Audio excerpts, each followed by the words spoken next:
Hola! Today will be all about the Oasis, sand dunes, and bus rides. Hoy se trata de Huacachina.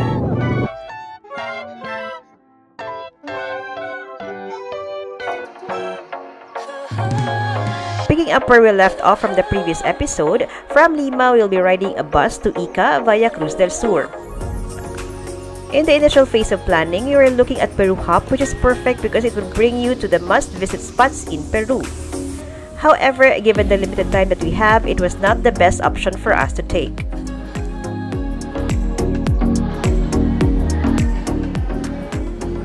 We opted to go via Cruz del Sur, which has multiple schedules throughout the day and a selection of fleet types. Since we just booked ours yesterday, the one that fits our schedule is the Ica Line Express. One way costs 55 soles per person. The ride from Lima to Ica will take around 4 hours and 30 minutes. Time check, 9:30 a.m. and we are rolling!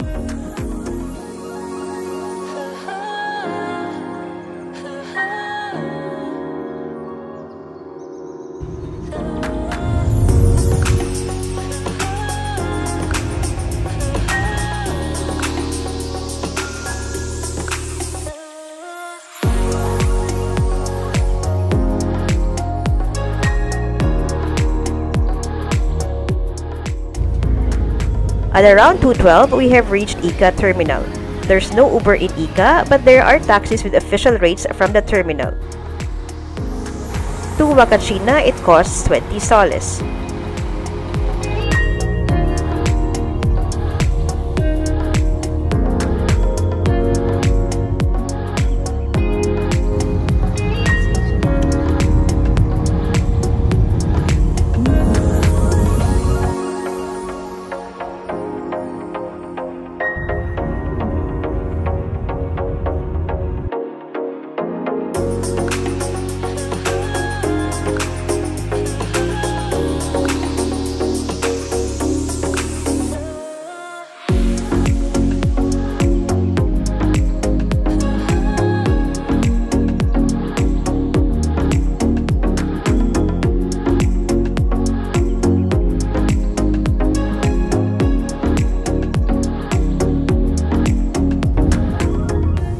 It took us around 15 minutes from the terminal to our accommodation Viajero Cocopelli.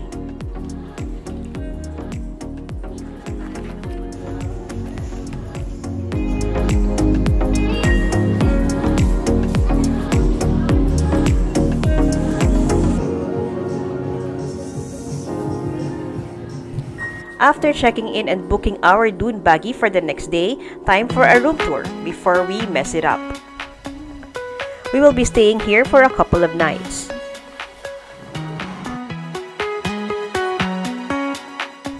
We then proceeded to book our Nazca Line tour for tomorrow via the travel agency right outside the hostel. Bookings done, time for lunch and to explore the center.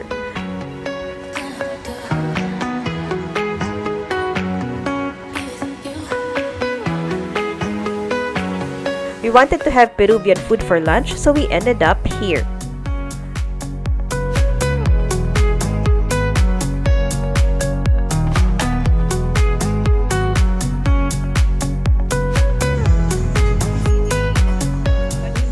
Finally, we tried the popular pisco sour.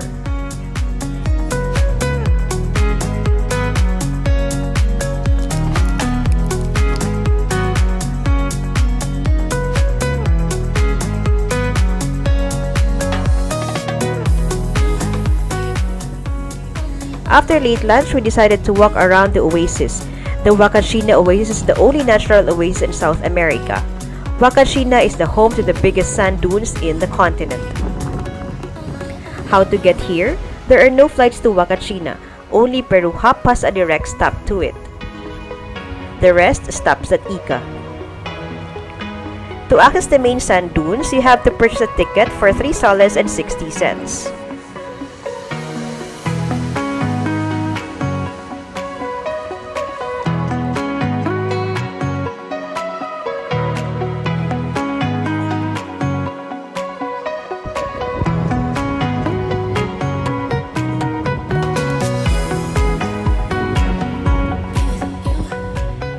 More about the Oasis. It was formed due to an underground current of water that generates the growth of plants and trees in the middle of desert. The vegetation in the Oasis consists of palm trees, eucalyptus, and carob trees.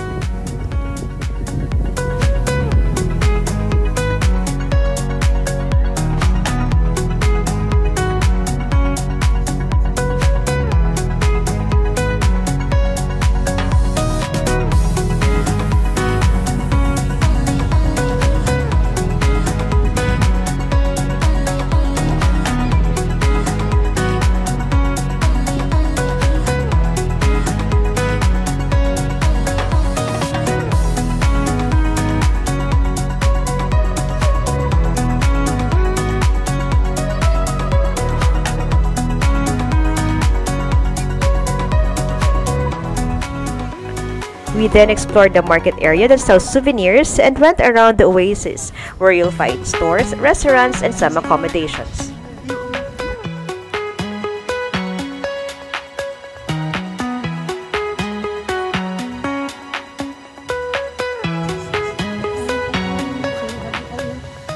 We wanted an upbeat atmosphere on our first night, so we ended up at the Tiki Backyard, where there's a DJ playing that night with a great selection of songs.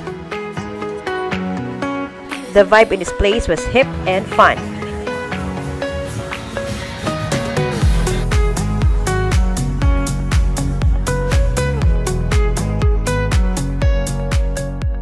Our dinner was pizza paired with fruit shakes.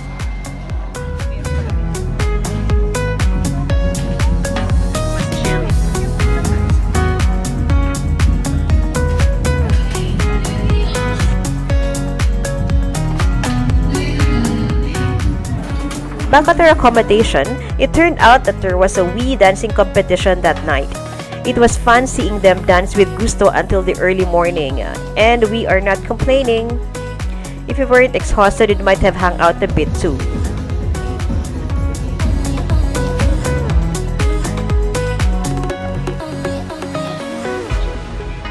Buen dia! One foggy Huacachina morning. Agenda for today is Nazca Lines in the morning and Dune Buggy in the afternoon.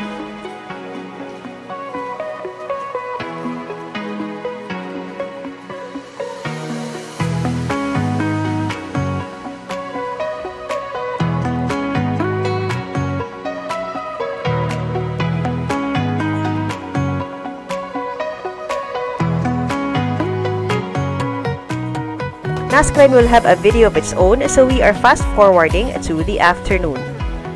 After meeting up with the tour organizer, we had to climb up the sand dunes up to where the buggies are. Climbing up the sand dunes under the heat of the sun is no mean feat.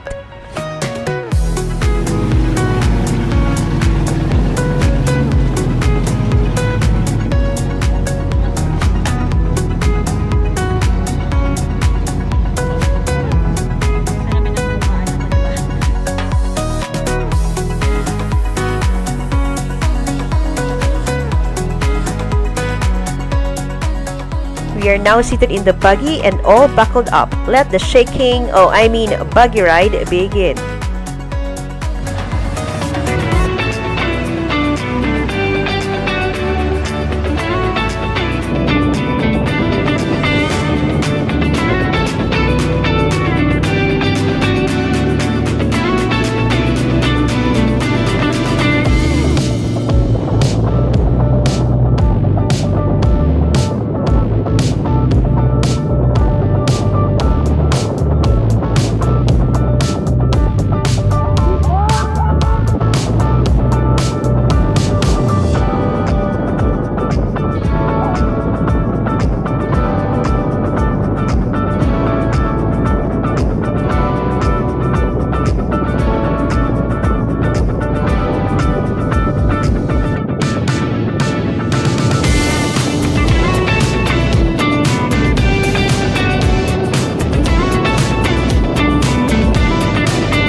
We did several stops for those who are doing sandboarding.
After the activity-packed day, plus we didn't have a proper meal yet, we were so looking forward to dinner. And I am so glad we picked wild olive. This chicken was absolutely delicious, and the pastas too. It definitely called for a cup of green tea afterwards. Buen dia, Huacachina! Another foggy morning, and today we'll be heading back to Lima to fly to Cusco. Just finished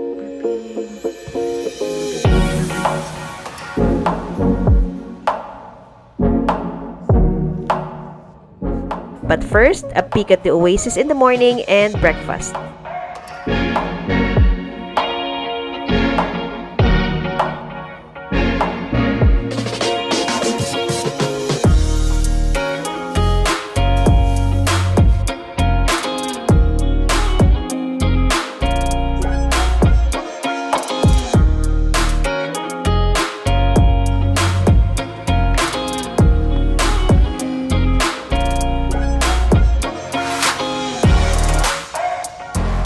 We then headed back to Viajero Cocopelli and rode a taxi to Ica Terminal.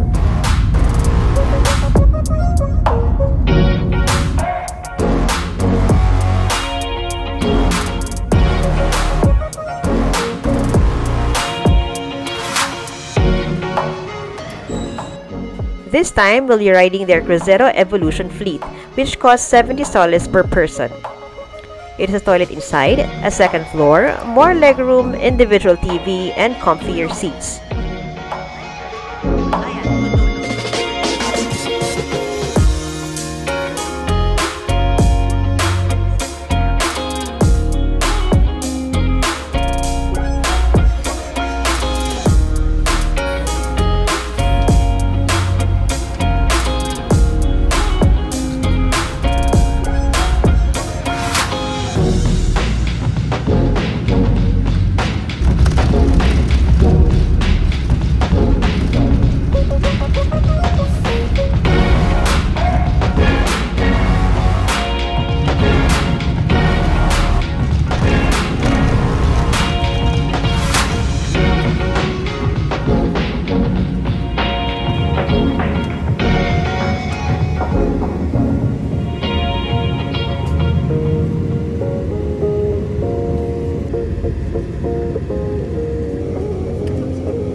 From the Javier Prado terminal of Cruz Del Sur, we headed straight to Lima Airport via Uber.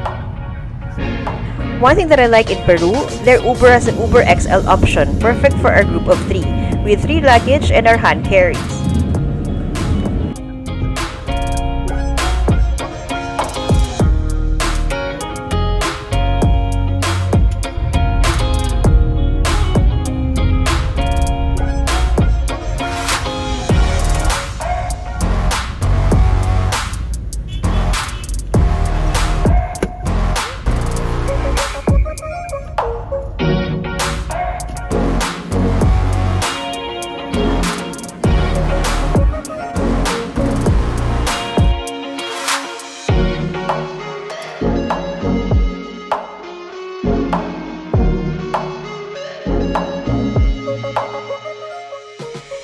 that's a wrap for our Huacachina adventure. Be sure to check out our Nazca adventure too.